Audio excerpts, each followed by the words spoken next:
Existe uma diferença gigantesca entre o pai que ama seus filhos para o pai presente de verdade. E eu não digo o pai presente simplesmente o pai que está em casa, assistindo televisão, vendo vídeos ali no TikTok, mensagens no celular, trabalhando. E quando eu digo pai presente, é de fato ali dentro da rotina, junto com seus filhos, dedicado às crianças e às suas atividades como pai. Em linhas gerais, é o pai que participa, não o pai que está ali só como um grande totem dentro de casa. E se você, por acaso, cresceu, como muitos de nós crescemos dentro de uma cultura onde o pai é provedor e a mãe normalmente cuida das crianças, não se assuste, não se surpreenda, sem julgamento nenhum.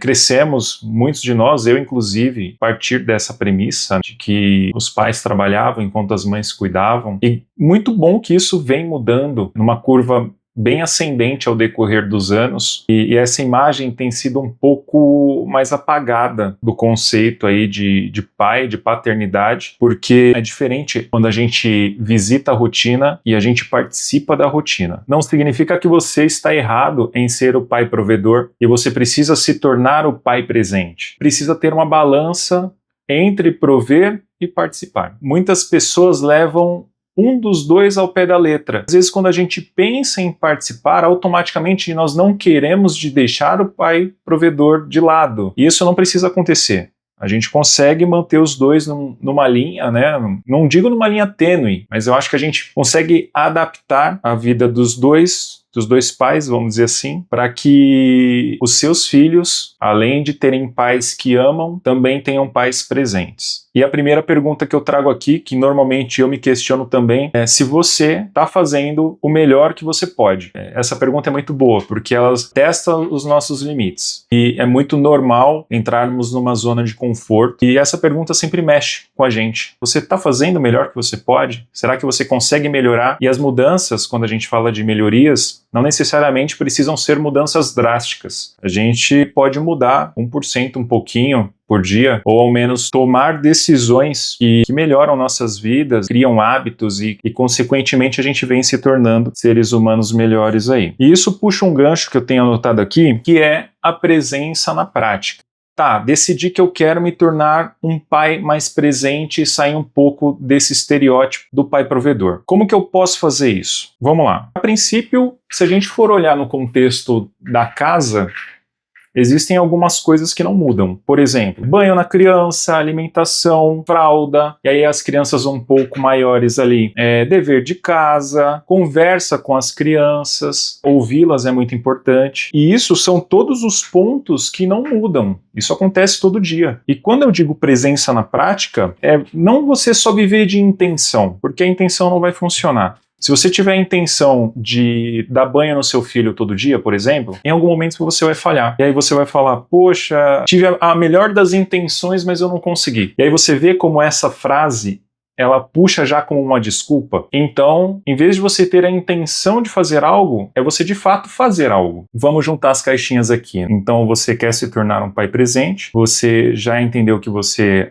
não vai ter a intenção, e sim você vai ter a ação sobre alguns itens, e você já definiu dentro da sua rotina, do seu cenário, do que você pode fazer, pegar para si, para realizar. E quando você começa a praticar isso, é ótimo para o ambiente do lar, porque você acaba dividindo a carga mental com a sua esposa ou com a pessoa que te apoia, e as coisas passam naturalmente a ficar um pouco mais leves. E às vezes muito do estresse que acontecia, você não consegue fazer uma ligação direta, e às vezes isso não está claro, mas é o cansaço que vem acontecendo de forma recorrente do seu parceiro ou da sua parceira, e isso te faz aliviar um pouco aquela pressão, os dois conseguem respirar um pouco mais, e isso torna um ambiente muito melhor para a vida de todos da casa. Com isso, vocês vão ver pontos muito importantes e impactos muito positivos na vida dos seus filhos. Quando você está de verdade ali no momento, no ambiente, seja em 1, 2, 3 ações dessas que a gente comentou, você acaba gerando um vínculo maior com seu filho. Aquele vínculo que todo pai sonha, né? Poxa, eu queria estar tão próximo do meu filho, que ele compartilhasse comigo o que ele sente. Então, basicamente, a receita está aqui, tá? Vínculo não se cria do nada. Você tem que estar próximo da criança para que isso aconteça. E além do vínculo, é transformador para a criança, porque ela vai aprender a se tornar um ser humano mais funcional, vai conseguir regular as emoções de uma forma mais fácil e ela vai se sentir confortável, vai confiar em você para dividir as dores, os problemas. E se você em algum momento não agiu dessa forma, não significa também que está tudo perdido.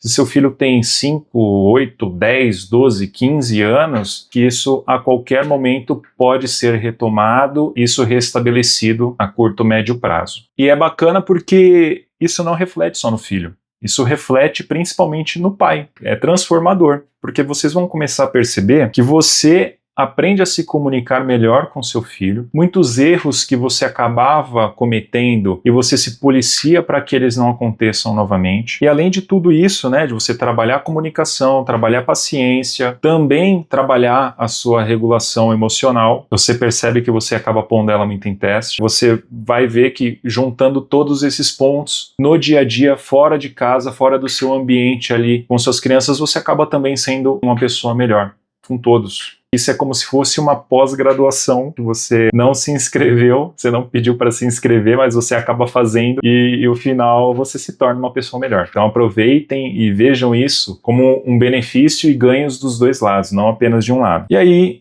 eu queria fazer para vocês um convite. A princípio, são 3 pontos. Se você se interessou até aqui, se esse vídeo te empreendeu, são 3 pontos super práticos para você trazer tudo isso em prática hoje. O primeiro ponto é você assumir uma responsabilidade fixa dentro da sua casa. Como, por exemplo, colocar a criança para dormir, dar banho, apoiar, né, a criança a fazer a lição de casa, fazer a comida da casa. Enfim, você pegar algo da rotina e falar, ó, isso quem faz sou eu. Isso é ótimo, tá? Porque você vai passar a incluir isso no seu dia e se organizar para que isso aconteça, a deixar de ser algo opcional. Então, isso depende de você para que isso aconteça.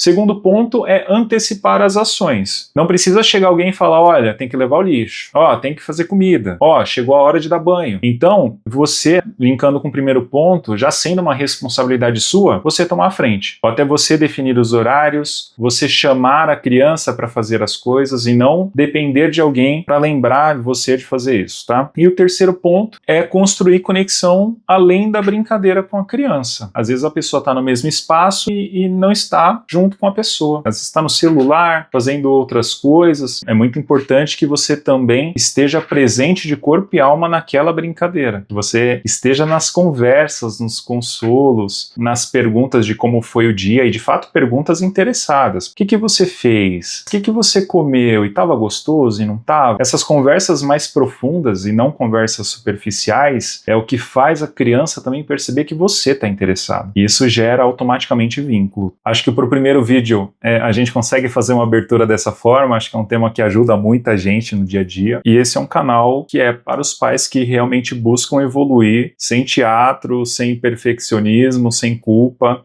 melhorar um pouquinho por dia, que a gente possa se tornar ótimos pais para os nossos filhos. Se nós queremos ótimos filhos, nós teremos que ser ótimos pais, e o nosso esforço vai nessa linha. E é isso, nos vemos no próximo vídeo. Espero que vocês tenham gostado desse tema e até a nossa próxima conversa.